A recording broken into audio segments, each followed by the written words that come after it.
At this time, I'd like to invite Dave Schlesinger, ae911Truth coordinator for our congressional outreach team.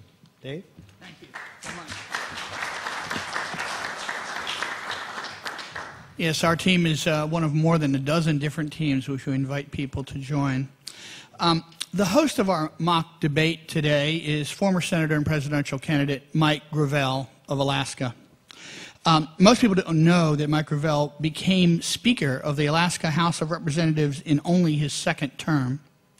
An early and courageous opponent of America's war in Vietnam, Senator Gravel filibustered the Senate by himself to end the war by stopping the draft. And when Daniel Ellsberg sought a senator to read the Pentagon Papers into the congressional record, it was Senator Gravel alone who had the courage to stand up to the Washington war establishment and make those papers public property. He's the founder of the Democracy Foundation, an organization that seeks a constitutional amendment to allow citizens to enact laws through ballot initiatives when their representatives fail them. As Democratic candidate for president in 2007, he demanded an immediate end to the war in Iraq and an end to the dominance of the military-industrial complex over national policy. As Libertarian candidate for president in 2008, he demanded an end to the cycle of American imperialism and endorsed the New York City 9/11 ballot initiative to create a private citizens commission with subpoena power against even the highest government officials to make a true investigation as to what happened on September 11th, 2001. It's an honor to introduce one of America's true profiles in courage, Senator Mike Gravel.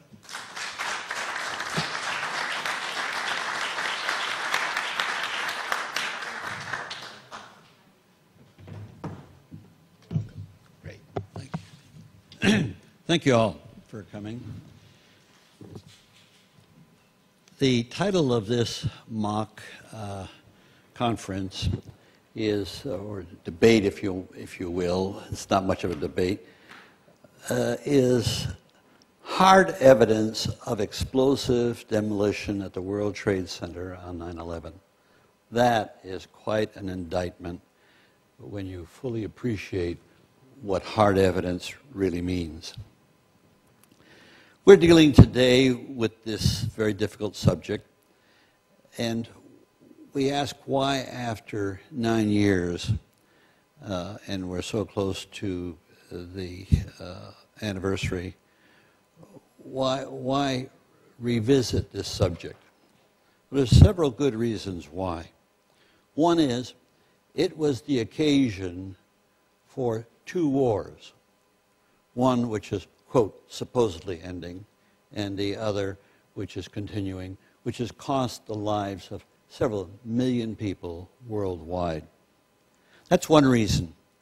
There's another closer to home, and that is what we've done to our civil society with the Patriot Act, with the military tribunals, with the legitimization of torture, where the United States worldwide is now recognized as a country that engages in torture. And this evidence is overwhelming. So if there's any reason why we should look at this again, it's got to be for those reasons. You can't live with that anymore. Now, the whole concept, and that's the part of the mock side, is that there's a body of people that feel that this has been adequately investigated. Well, I got to tell you, that's not exactly accurate, because the investigation was not what we call an investigation. It was to develop a storyline of what happened to be fed to the American people and to receive their acquiescence. When you stop and think, the investigation, which essentially was opposed by the presidential White House at the time, and it was the victims' families who pressed to get this investigation going to begin with. And so they threw at this $600,000 and put together a staff of volunteers. Well, the spokesman for FEMA made the statement that we are not an investigative agency. And of course, in some degrees, they're not. And that's quoted in the New York Times. At the very time that FEMA was doing this work, developing a storyline, truckloads upon truckloads of the debris was being hauled away. And I'm glad that somebody saved the dust so you could go in and make an examination of what they found. The commission report was not tasked as an investigative body. They weren't there to investigate. They were made up of basically politicians and government appointees and very few engineers.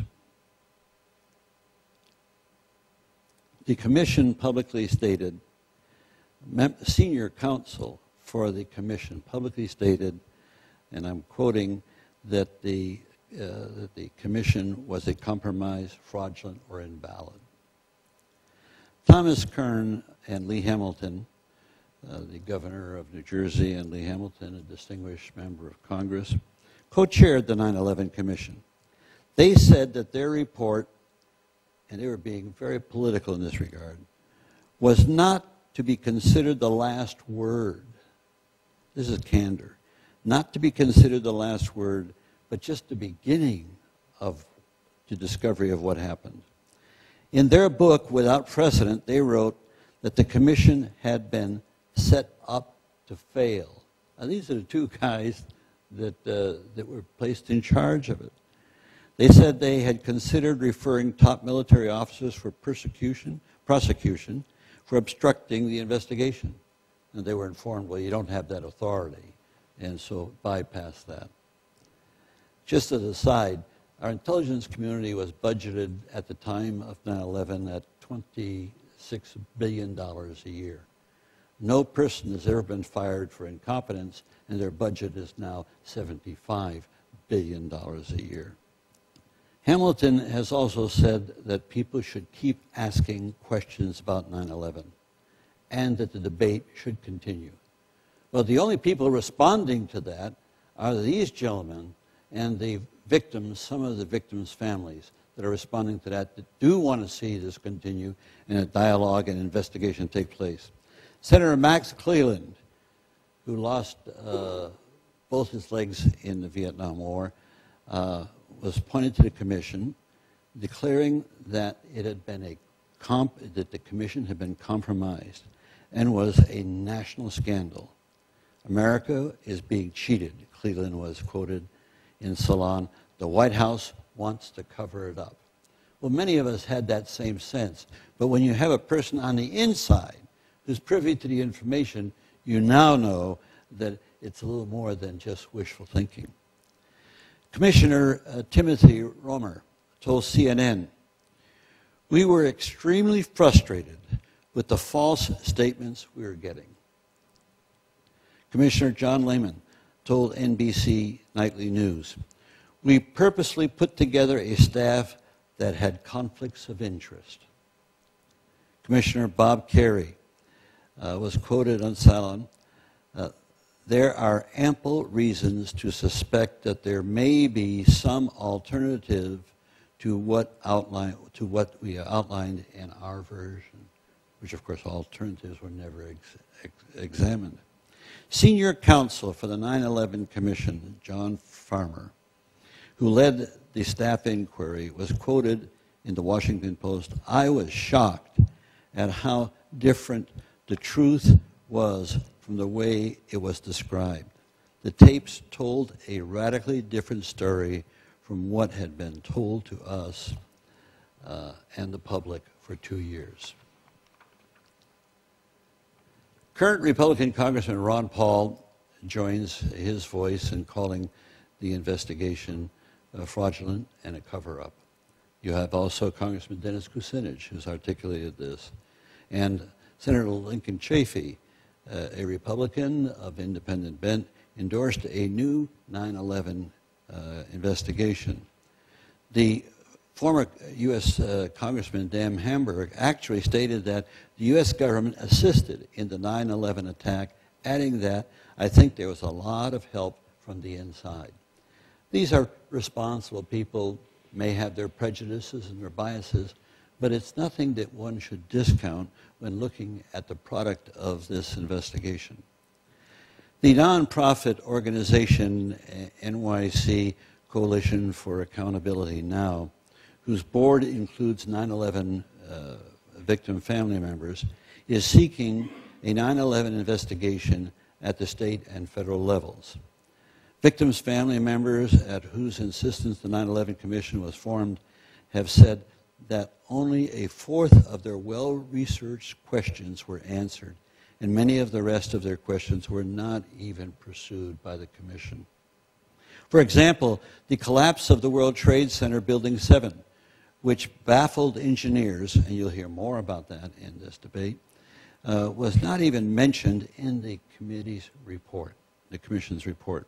The 10,000 pages report by the National Institute of Standards and Technology, a government agency that is part of the Department of Commerce, explicitly avoided analyzing the behavior of the Twin Towers after the collapse began. The focus of the study was on how each tower became poised for collapse by the damage caused by the jetliner impact and resulting fires. On the assumption that those were the causes, no other hypothesis was brought about how these skyscrapers were brought down or discussed in the report.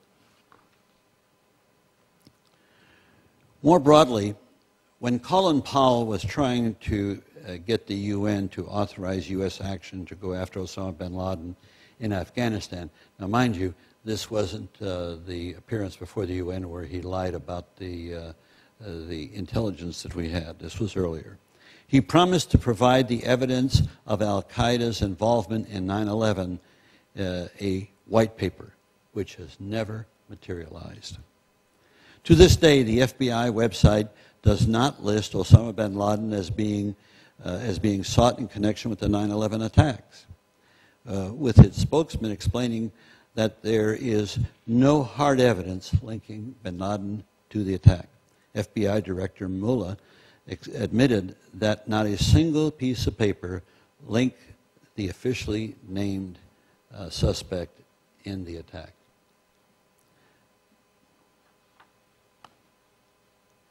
So there appears to be some strong reason for revisiting the key issues surrounding 9/11. Today, we will be discussing in particular the events that led up to the greatest loss of life on 9/11. Not the jetliner impact and resulting fires at the World Trade Center, but rather the destruction of the World Trade Center Twin Towers less than 2 hours later. We will also examine the mysterious complete collapse of Building 7. Engineers associated with the United States government blame the destruction of all three of these modern steel frame skyscrapers on the jetliner impact and fires. It is outlandish to doubt their conclusions, is it? Many people have doubts about the beginning. Over the year, a whole movement has arisen consisting of concerned citizens all over the world, the so-called 9/11 Truth movement. Movements like this start out because the government doesn't do its job, and so people thinking the worst then are abroad with all hosts of conspiracies. But that's not what this debate is about. We're talking about a body of people with the technology and the knowledge to deal with the specifics, not the political aspects of it, with the specific technical elements involved in the destruction of the Trade Center and Building 7. According to a Zogby poll in 2007, 51% of Americans questioned the official 9/11 account. Well, we're going to take our own poll right here, right now. And then after you've had a chance to see the argumentation on both sides, we'll take another poll. But right now, let me ask you 3 questions.